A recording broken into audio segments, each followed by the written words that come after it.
Nós damos início com esse vídeo ao estudo do capítulo 5º do Evangelho segundo o Espiritismo, que tem por título Bem-aventurados os aflitos. Jesus, quando andou pela terra,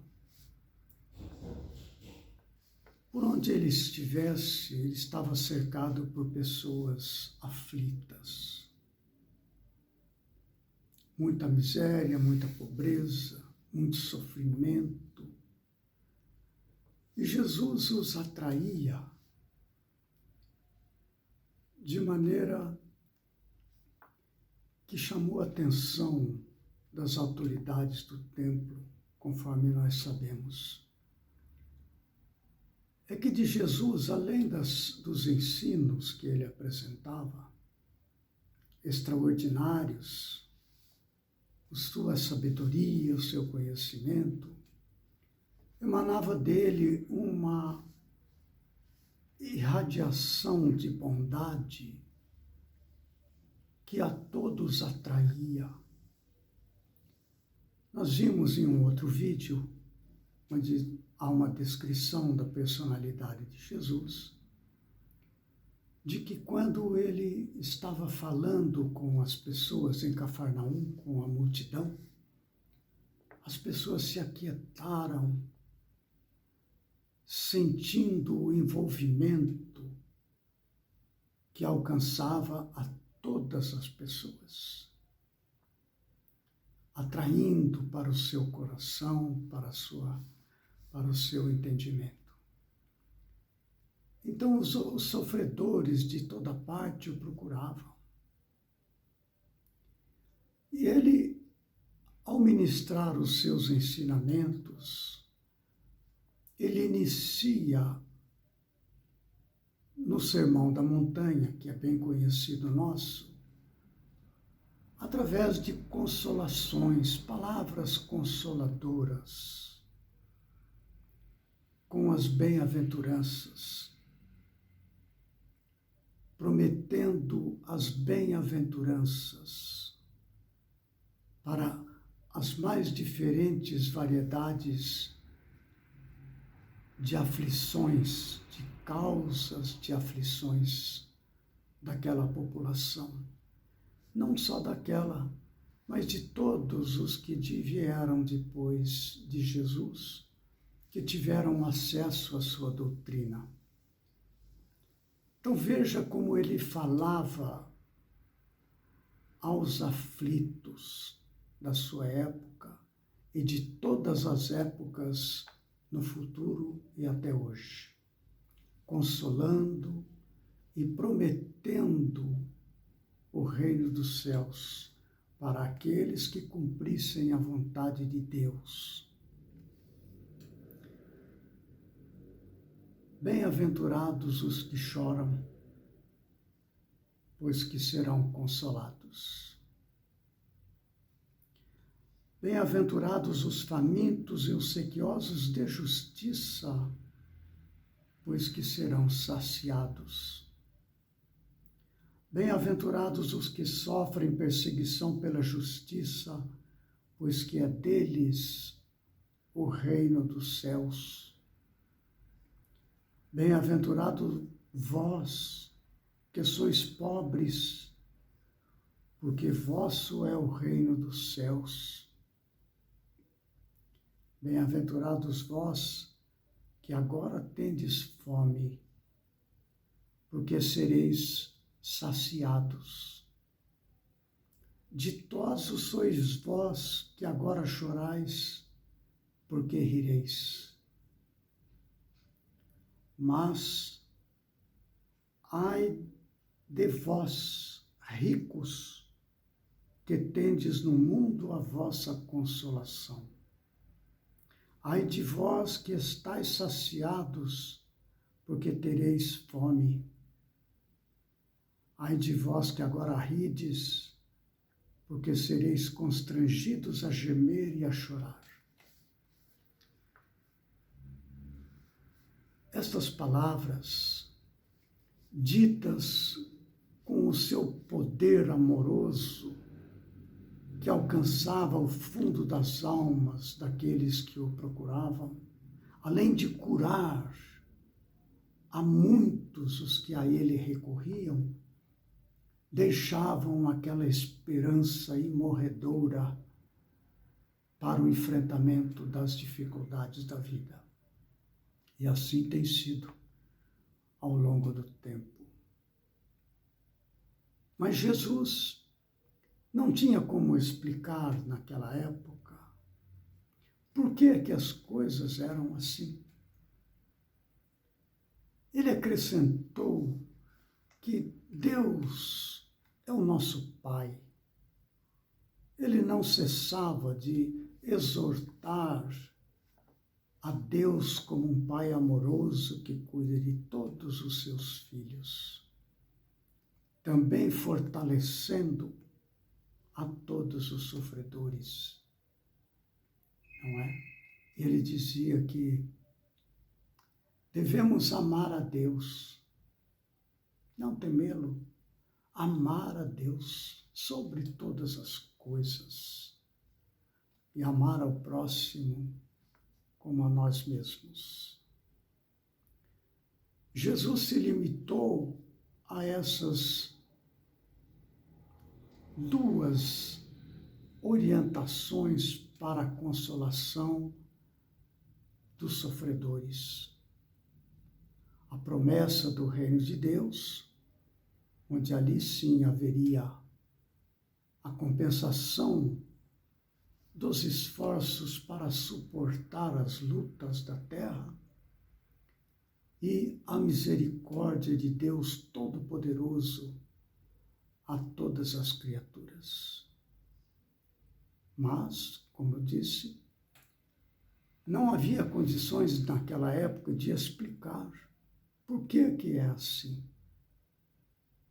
Mas hoje, passados 2000 anos, a doutrina espírita vem oferecer ao nosso raciocínio, dado que agora despertamos amplamente para a razão, veio oferecer as explicações, os fundamentos do porquê aqueles ensinos de Jesus eram como de fato são.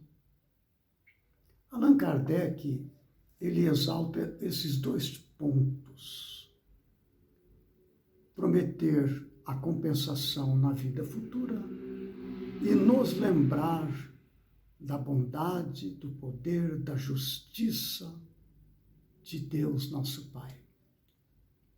Allan Kardec inicia, então, este capítulo 5, Bem-aventurados os aflitos, falando da justiça das aflições, abrindo espaço, então, para o capítulo onde os porquês são trazidos para nos satisfazer agora a razão despertada. Veja o que diz Allan Kardec a respeito da justiça das aflições. Somente na vida futura podem efetivar-se as compensações que Jesus promete aos aflitos da terra.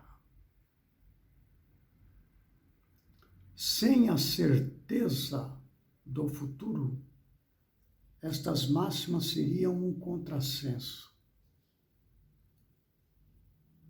Mais ainda, seriam um engodo. Mesmo com essa certeza, dificilmente se compreende a conveniência de sofrer para ser feliz.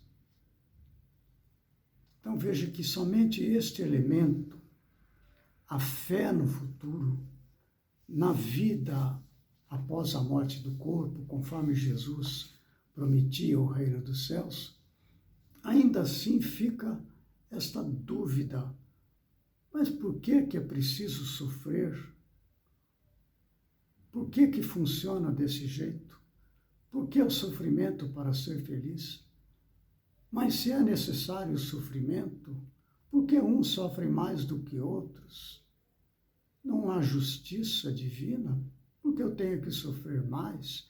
E assim por diante, não é?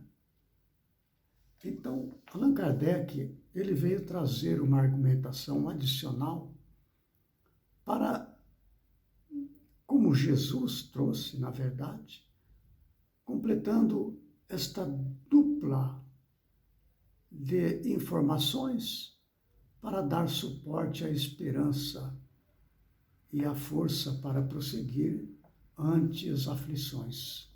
Olha o que ele fala.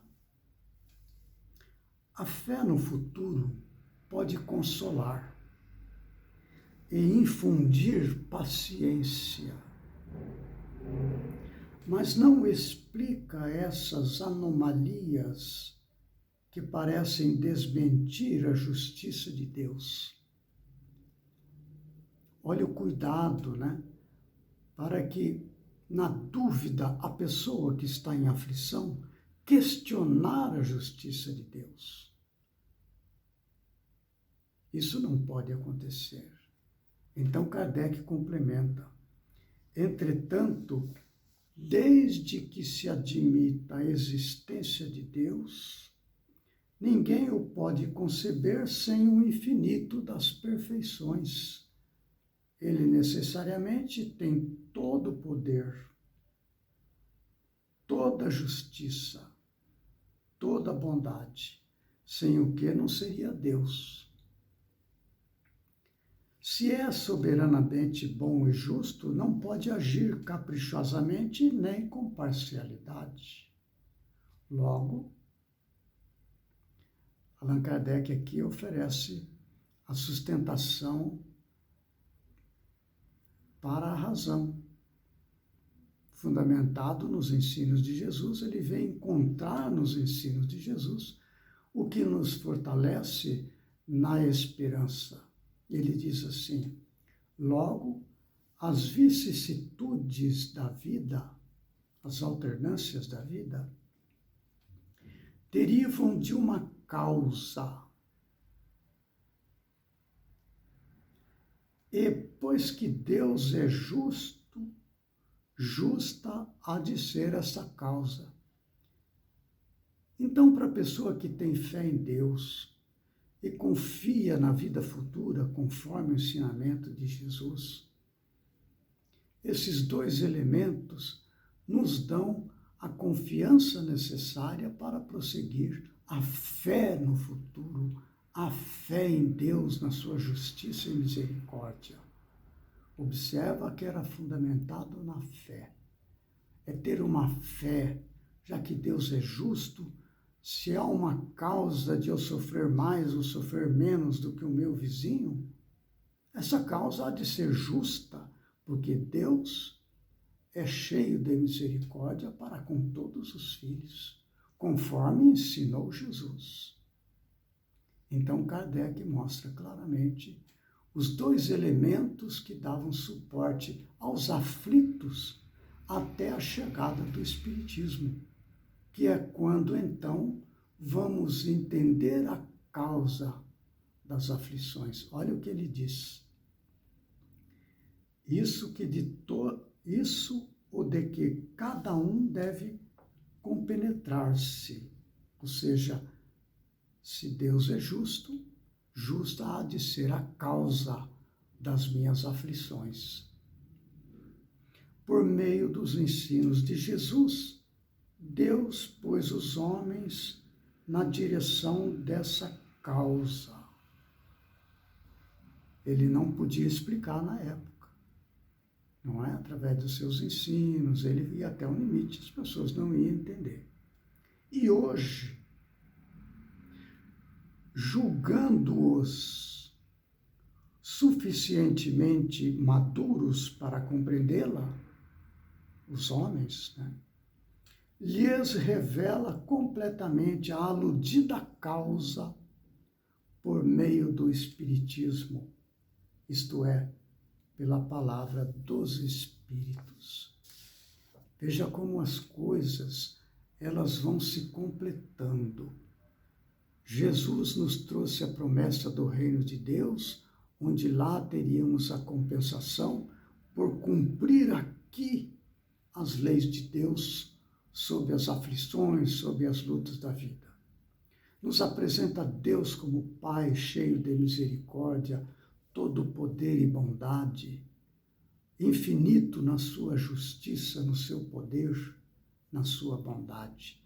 Jesus deixou isso muito sólido para dar sustentação à esperança, fundamentados na autoridade da sua palavra, em face da grandeza da sua pessoa.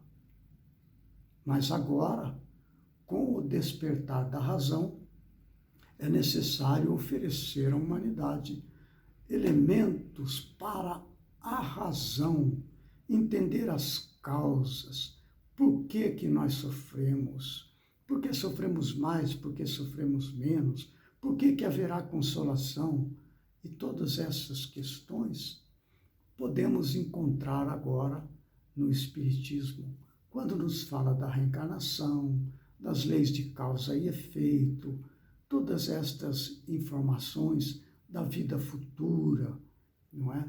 Os mundos habitados, as muitas moradas e tudo mais. Então, este é o capítulo 5 e Kardec apresenta esta introdução para nos colocar agora na busca, dentro desse capítulo 5, das causas das diversas aflições que nos alcançam. E assim será o estudo desse capítulo 5. Bem-aventurados os aflitos. Nós vamos ter, assim, as explicações das causas das aflições. É um capítulo longo. Kardec fez questão de pontuar várias situações onde é necessário compreender as causas das aflições. No próximo vídeo, nós vamos, assim, adentrar ao estudo destas causas. Então, até o próximo vídeo, se Deus quiser.